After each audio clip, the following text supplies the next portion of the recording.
I would start by saying to somebody that doesn't get it how hard it is to explain and how stigmatized it is, because psychologically that will set them up for going, oh, I'm clever enough to understand this.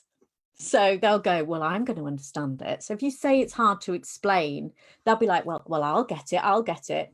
And also that it's stigmatized. Nobody wants to be that person that is prejudiced and that is, continuing stigma.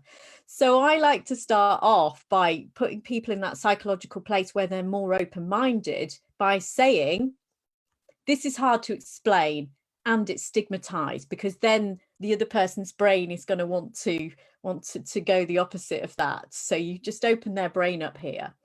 So I say ADHD is really hard to explain, mainly because it's badly named. And more on that in a minute, I say.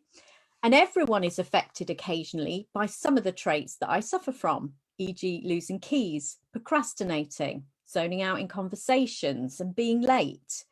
Because this is another problem when explaining it. People go, well, we all do a bit of that, don't we? We're all a bit ADHD. Is it a real thing? Which is one of the problems that we have and one of the myths. So it's explaining right up front and almost preempting that they're going to say that. So they're not going to say that. Everybody's affected by some of these traits that I suffer from occasionally. So they're going, oh, okay, I get this.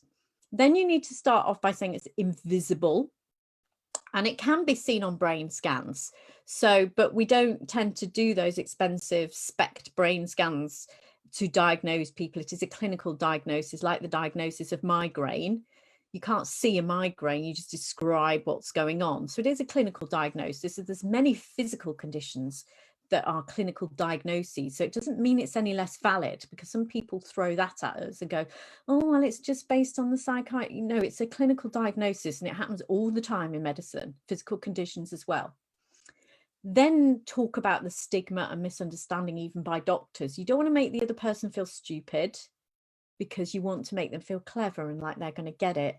And that if you tell them that even some doctors don't get it, they'll go, okay, I'm going to be cleverer than a doctor because I'm going to get it by the end of this conversation. I also say we don't look like we have a condition. And a lot of the stuff we find hard to do makes us look like we're lazy or we don't care, when the opposite's true. I mean, I remember saying to Access to Work, the problem is that a lot of the stuff we struggle with makes us look like we're character flawed. It's not as well understood as autism. When you say autism, people go, oh, and they tend to get it and they tend to have that kind of understanding and sympathy. And I get it. I get what you struggle with. With ADHD, people just don't have a clue. And this is what we need to upfront this with, to say people don't get this, but you're going to get it, aren't you?